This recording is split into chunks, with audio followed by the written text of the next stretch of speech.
नमस्कार विद्यार्थियों, मैं विकास कुमार हिंदी धारा के डिजिटल प्लेटफॉर्म पर हिंदी की क्लास में आप सभी विद्यार्थियों का स्वागत करता हूं। बच्चों, पिछली कक्षा तक हम वर्णों के प्रकार पढ़ रहे थे, स्वर और व्यंजन। स्वर और व्यंजनों को हमने अलग अलग किया था, उनकी परिभाषाएं देखी थी कि स्वर किसे कहते हैं और व्यंजन किसे कहते हैं। अब बेटा पहला है स्वरों का वर्गीकरण। अब हमें स्वरों को बांटना है।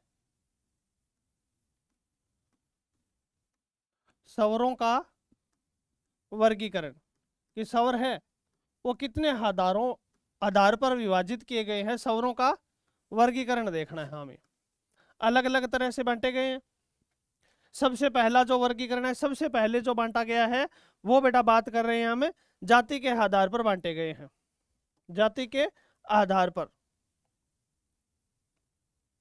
जाति के आधार पर बांटे गए बेटा। पहला वर्गीकरण है वो है जाति के आधार पर। जाति के आधार पर, जाति के आधार पर बांटे गए हैं। और कितने प्रकार से बांटे गए हैं? दो प्रकार से बांटे गए हैं। स्वरों का वर्गीकरण है, और स्वरों के वर्गीकरण में सबसे पहला वर्गीकरण हम कर रहे हैं वो कर रहे हैं जाति के आधार पर। जाति के आधार पर दो प्रकार से बांटा गया है। पहला जो विभाजन है वो है, पहला विभाजन है वो है सहजातीय स्वर। सहजातीय स्वर। और उसके बाद दूसरा जो विभाजन है वो है विजातीय स्वर। सहजातीय स्वर और विजातीय स्वर दो प्रकार से बांटा गया है, सहजातीय स्वर और विजातीय स्वर। सबसे पहले देखो, जाति शब्द ये है, छोटी ती आएगी, और जाति के बाद ई प्रत्यय लगा है तो दीर्घ हो गई, ई प्लस ई दीर्घ होगी, तो अब की बार जातीय शब्द ये आएगा। सहजातीय और विजातीय दो प्रकार से बांटा गया। परिभाषाएं क्या है कि वे स्वर जो एक ही जाति के होते हैं। परिभाषा क्या है? वे स्वर जो एक ही जाति के होते हैं। एक ही जाति के होते हैं। एक ही जाति के होते हैं, सहजातीय कहलाते हैं। सहजातीय कहलाते हैं। जो एक ही जाति के होते हैं वो सहजातीय कहलाते हैं। सबसे पहली बात तो ये ध्यान रखनी है कि यहां से जब भी प्रश्न पूछा जाता है तो बेटा अकेला स्वर नहीं पूछा जाएगा, जोड़ा पूछा जाएगा। क्यों? क्योंकि जाति है, एक ही जाति के हैं तो कम से कम दो तो होने चाहिए। दो होंगे तभी तो हम बोलेंगे कि एक ही जाति के दोनों, तो जोड़ा पूछा जाएगा। सहजातीय स्वर पहली बात। फिर बेटा ये एक ही उच्चारण स्थान वाले होते हैं। एक ही उच्चारण स्थान वाले होते हैं। स्थान वाले होते हैं। एक ही उच्चारण स्थान वाले होते हैं। दूसरी बात ये भी ध्यान रखनी है, उच्चारण स्थान एक होता है। एक ही उच्चारण स्थान वाले होते हैं सहजातीय स्वर। कौन कौन सी है? जोड़ा पूछा जाएगा तो सहजातीय स्वर है वो होंगे ए और आ। एक तो ये जोड़ा ए और आ सहजातीय है। फिर बेटा ई और ई ये सहजातीय है। जोड़ा पूछा जाएगा, जोड़ा ए आ ई ई। उसके बाद उ और उ ये सहजातीय है। और एक तो री और एक दीर्घ री, बड़ी री। यहां से एक बार और कर देना, ये बड़ी बन गई। ये चार जोड़े तो सहजातीय हैं। चार जोड़े तो क्या है? सहजातीय स्वर है। जाति के आधार पर बांटे गए हैं सहजातीय और विजातीय। जो वे स्वर जो एक ही जाति के होते हैं सहजातीय कहलाते हैं, और एक ही उच्चारण स्थान वाले होते हैं, सहजातीय स्वर है। उसके बाद दूसरा प्रकार है विजातीय। विजातीय कौन कौन से होंगे? सबसे पहले इसकी परिभाषाएं क्या होगी? पहली बात लिख रहा हूं मैं विजातीय की, इसका जस्ट उल्टा लिखना है।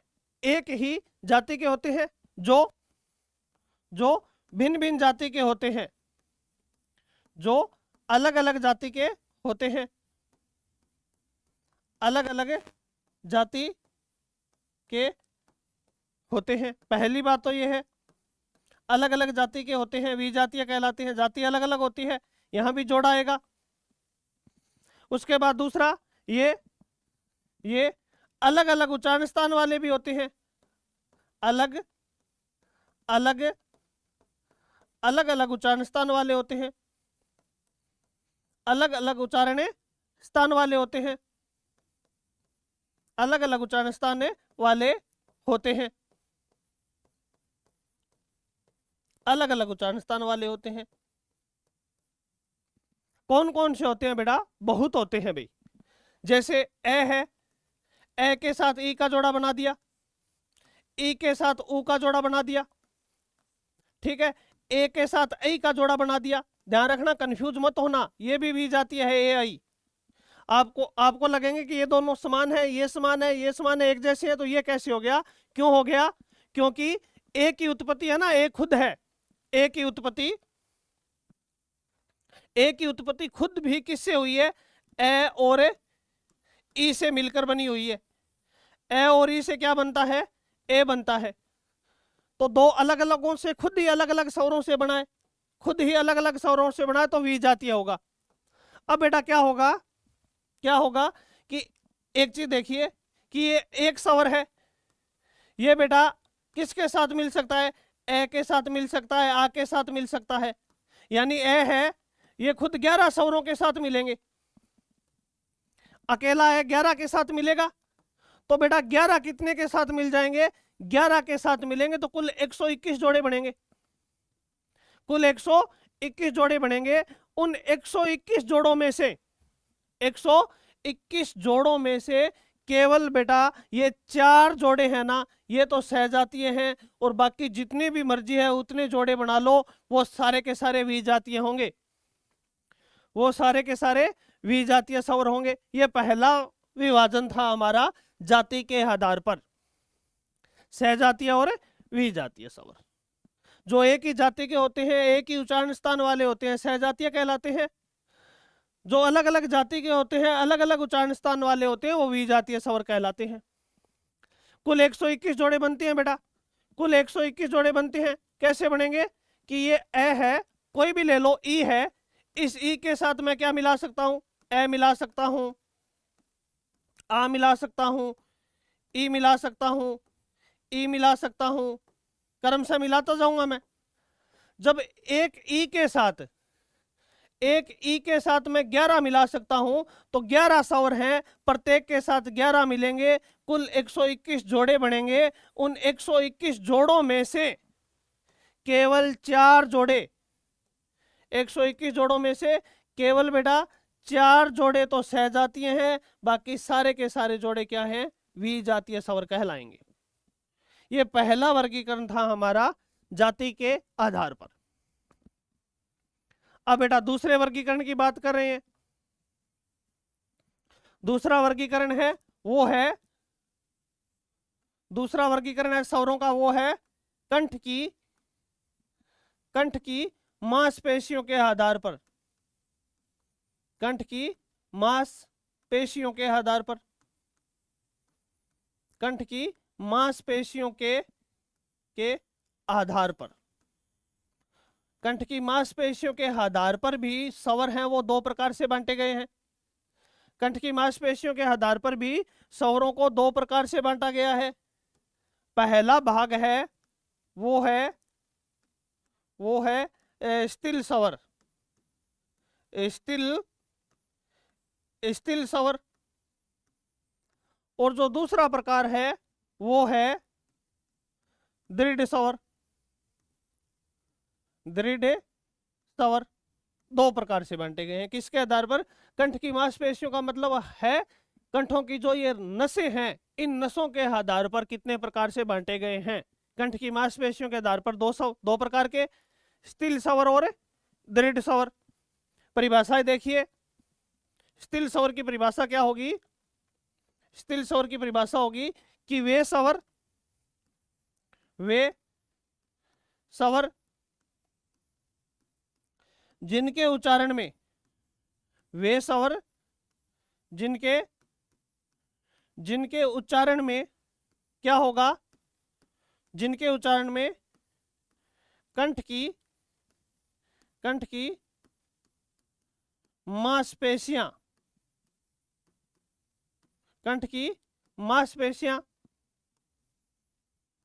ढीली, मतलब ढीली अर्थात क्या है, कंठ की मांसपेशियां ढीली रहे अर्थात स्थिर रहे, स्थिर स्वर कहलाते हैं, स्थिर स्वर कहलाते हैं। और यहां क्या लिखूंगा मैं, वे स्वर जिनके उच्चारण में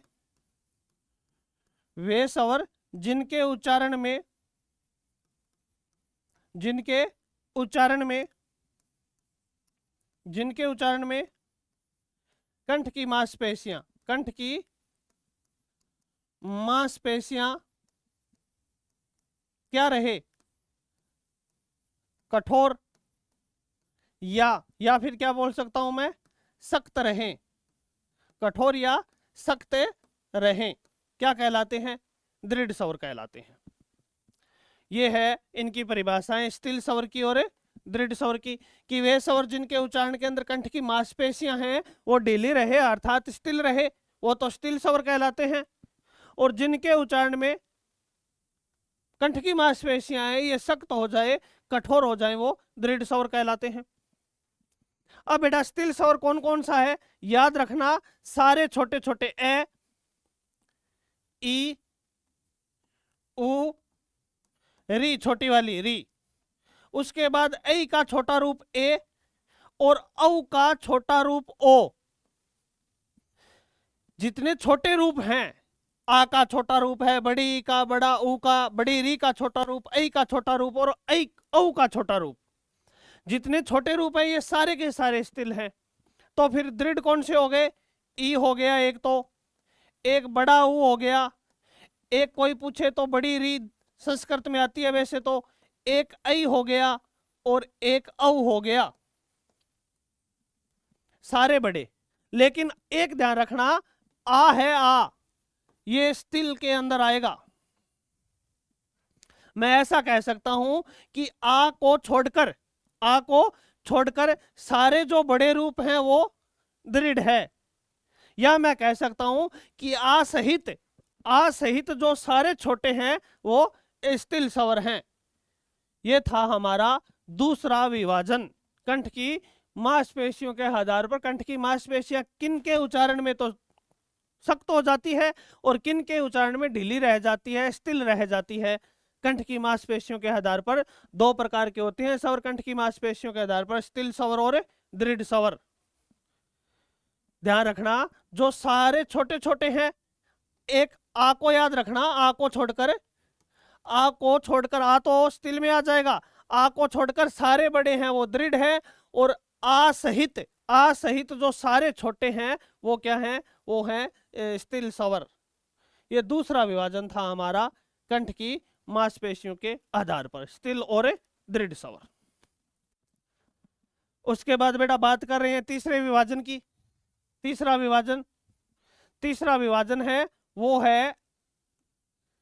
विभाजन है अनुनासिकता के आधार पर, अनुनासिकता के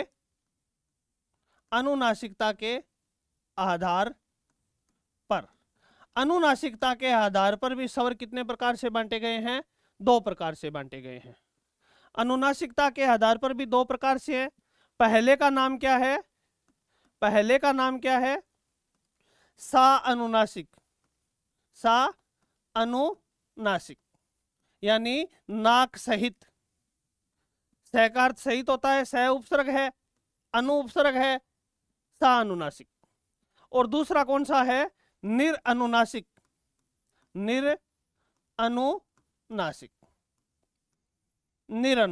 यानी बिना नाक के। इनकी परिभाषा क्या हो जाएगी? परिभाषा हो जाएगी कि वे स्वर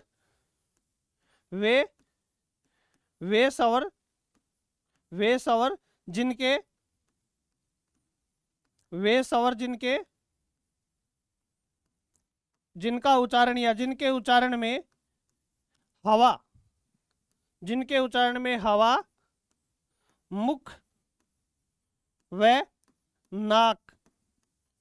नाक दोनों से बाहर निकले, मुख व नाक दोनों से बाहर निकले, मुख व नाक दोनों से बाहर निकले, क्या कहलाते हैं?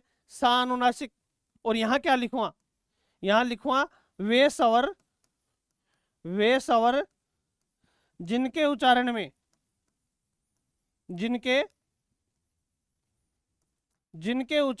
वे स्वर जिनके उच्चारण में हवा है, हवा केवल नाक से बाहर निकले, केवल मुख से बाहर निकले, केवल मुख से बाहर निकले,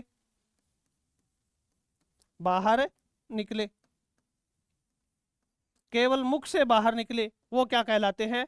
निरनुनासिक कहलाते हैं। सानुनासिक और निरनुनासिक। अब बेटा कौन कौन से होते हैं? कोई भी स्वर है, मान लो ए है, ई है, कोई भी स्वर है, इन स्वरों के ऊपर या तो अनुस्वार लग जाए या अनुनासिक लग जाए। अगर इन स्वरों के ऊपर अनुस्वार या अनुनासिक लग गया तो ये क्या कहलाएंगे? सानुनासिक कहलाएंगे। कोई भी स्वर है, उनके ऊपर अगर अनुस्वार या अनुनासिक लग गया तो ये सानुनासिक कहलाएंगे। और अगर ये सीधे ही आ रहे हैं बिना अनुस्वार और बिना अनुनासिक के, तो बेटा ये क्या कहलाएंगे? फिर ये निरअनुनासिक कहलाएंगे। ऊपर ना ही तो चंद्र बिंदु अनुनासिक लगे और ना ही अनुस्वार लगे, फिर ये निरअनुनासिक कहलाएंगे। ये था बेटा तीसरा विभाजन, स्वरों का तीसरा विभाजन। पहले विभाजन की बात की थी हमने, जाति के आधार पर सहजातीय और विजातीय। फिर हमने बात की बेटा कंठ की मांसपेशियों के आधार पर स्थिर स्वर और दृढ़ स्वर। और उसके बाद हमने बात कर ली अनुनासिकता के आधार पर दो प्रकार के, अनुनासिक और निरअनुनासिक। अब बेटा हम चौथा विभाजन कर रहे हैं, स्वरों का विभाजन नंबर 4 कर रहे हैं। चौथा विभाजन किसके आधार पर है? मात्रा, या तो मात्रा व उच्चारण काल के आधार पर, मात्रा व उच्चारण काल के आधार पर। ये बेटा कितने प्रकार के होते हैं? ये होते हैं 3 प्रकार के। मात्रा व उच्चारण काल के आधार पर पूछे तो 3 प्रकार के। मात्रा किसे कहते हैं? मात्रा होती है बेटा, जैसे मुझसे पूछ ले कि अजय में कितनी मात्रा है, अजय शब्द में कितनी मात्रा है, राहुल शब्द में कितनी मात्रा है, ठीक है।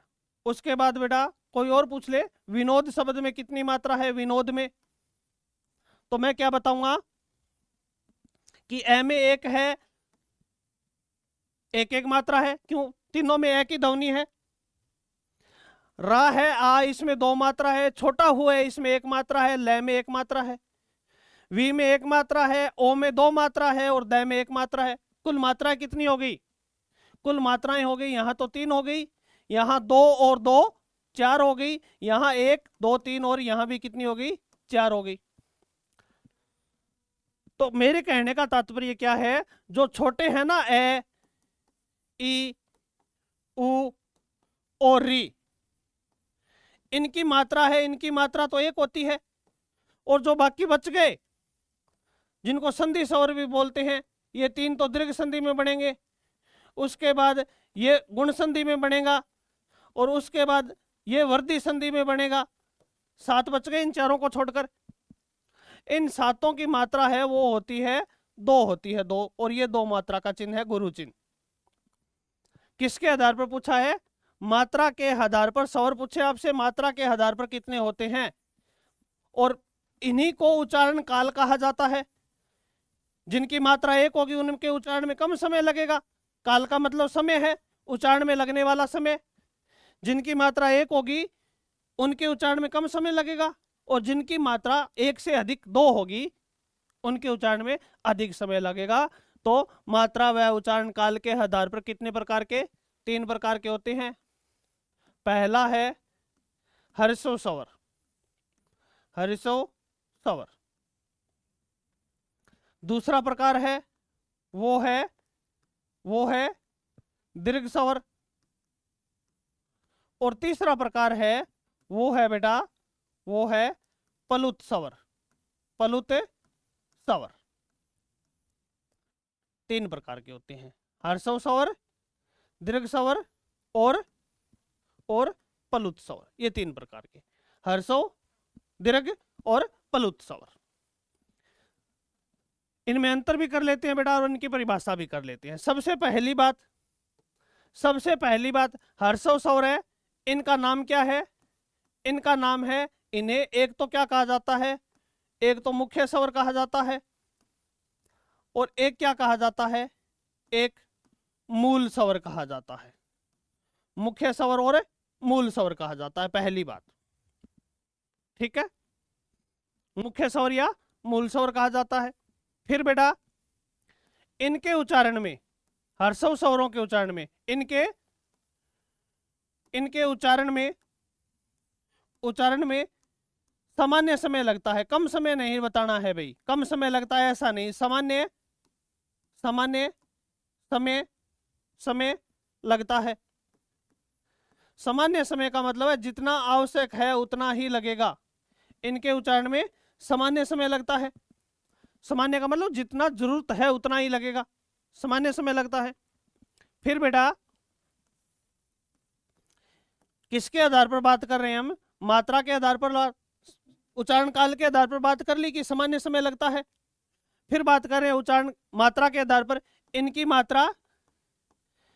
मात्रा एक, और ये एक मात्रा का चिन्ह है।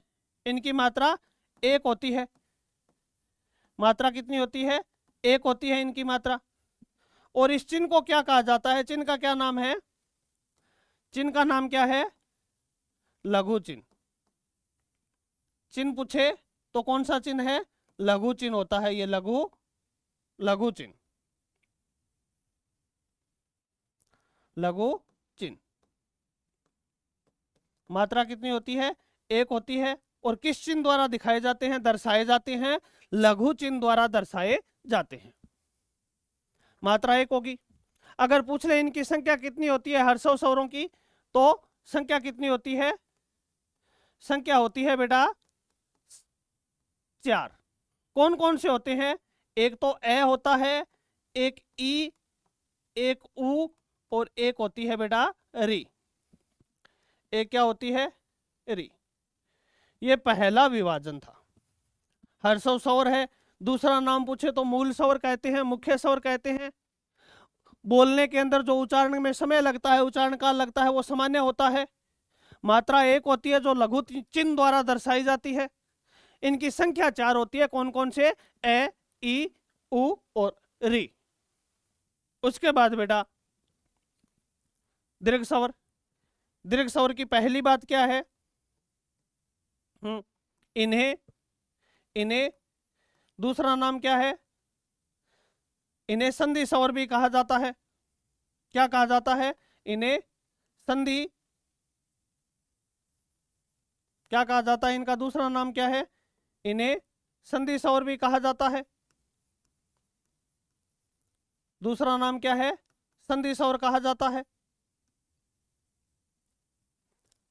इनको मुख्य स्वर और मूल स्वर, इनको संधि स्वर कहा जाता है। दूसरी बात क्या है बेटा?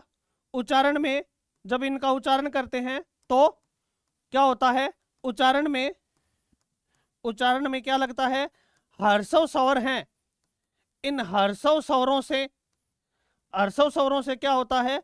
दुगुना समय लगता है। 2 गुना समय लगता है। 2 गुना समय लगेगा भाई, 2 गुना समय लगता है, दुगुना समय लगता है। इनसे दुगना समय लगेगा। मात्रा कितनी होती है इनकी? इनकी मात्रा कितनी होती है बेटा? 2 होती है। इस चिन्ह द्वारा दर्शाई जाती है। मात्रा कितनी होती है? 2 होती है। ये रही बात। इनकी मात्रा 2 होती है और इस चिन्ह का नाम क्या है? इस चिन्ह का नाम है गुरु चिन्ह, लघु और ये गुरु चिन्ह। फिर बेटा नेक्स्ट प्रश्न पूछ सकते हैं संख्या का। संख्या कितनी होती है? संख्या कितनी होती है? संख्या होती है बेटा इनकी 7 होती है। कौन कौन से हैं? जो बच गए वो यहाँ आ गए। आ गया, ए यहाँ आ गया तो आ चला गया। आ के बाद बेटा ई, उसके बाद उ, फिर ए आई और ओ औ। इनको क्या कहा जाता है? संधि स्वर हैं। ये 3 हैं। ये तो बेटा दीर्घ संधि में काम आते हैं, दीर्घ। और उसके बाद ये दोनों हैं, ये गुण में काम आते हैं। और ये दोनों हैं, ये वृद्धि संधि में काम आते हैं। इसीलिए इनको क्या कहा जाता है? संधि स्वर कहा जाता है। ये था दूसरा विभाजन, ह्रस्व स्वर और दीर्घ स्वर। किसके आधार पर? मात्रा व उच्चारण काल के आधार पर। बात कर रहे हैं बेटा तीसरे की। तीसरे का मतलब पलुत स्वर, पलुत स्वर की बात कर रहे हैं। सबसे पहली बात, इनका नाम क्या है? इनको त्रिमात्रिक स्वर कहा जाता है। 3 मात्राएं होती है तो त्रिमात्रिक स्वर कहा जाता है। त्रिमात्रिक स्वर कहा जाता है। दूसरी बात बेटा, उच्चारण में क्या लगेगा? उच्चारण करने में क्या लगेगा? उच्चारण में क्या होगा भाई? ह्रस्व स्वरों से, इन स्वरों से, ह्रस्व स्वरों से तिगुना समय। कितना गुना लगेगा? 3 गुना समय लगेगा। 3 गुना समय लगेगा। तीसरी बात, यहां क्या किया था हमने? इनकी मात्रा 1 होती है, मात्रा 2 होती है। ये त्रिमात्रिक कहलाते हैं। तो क्या है? इनकी मात्रा 3 होती है बेटा, 3। और ये इस चिन्ह द्वारा दर्शाए जाते हैं। इनकी मात्रा 3 होती है। आपने देखा होगा इस प्रकार का शब्द राम, फिर मैंने लिखा है होम, नमे, फिर बेटा शिवाय। 3 गुना समय तक बोलेंगे, थोड़ा सा लंबा लेके जाएंगे ओम, इस प्रकार से।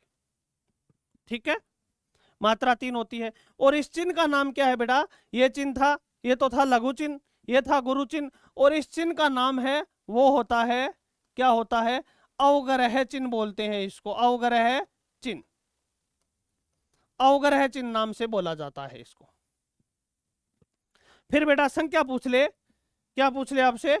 संख्या पूछ ले। तो संख्या कितनी होती है? संख्या होती है बेटा, संख्या होती है इनकी 8। कितनी संख्या होती है? ध्यान रखना भाई, पलुत स्वर है उनकी संख्या 8 होती है। कौन कौन से होते हैं?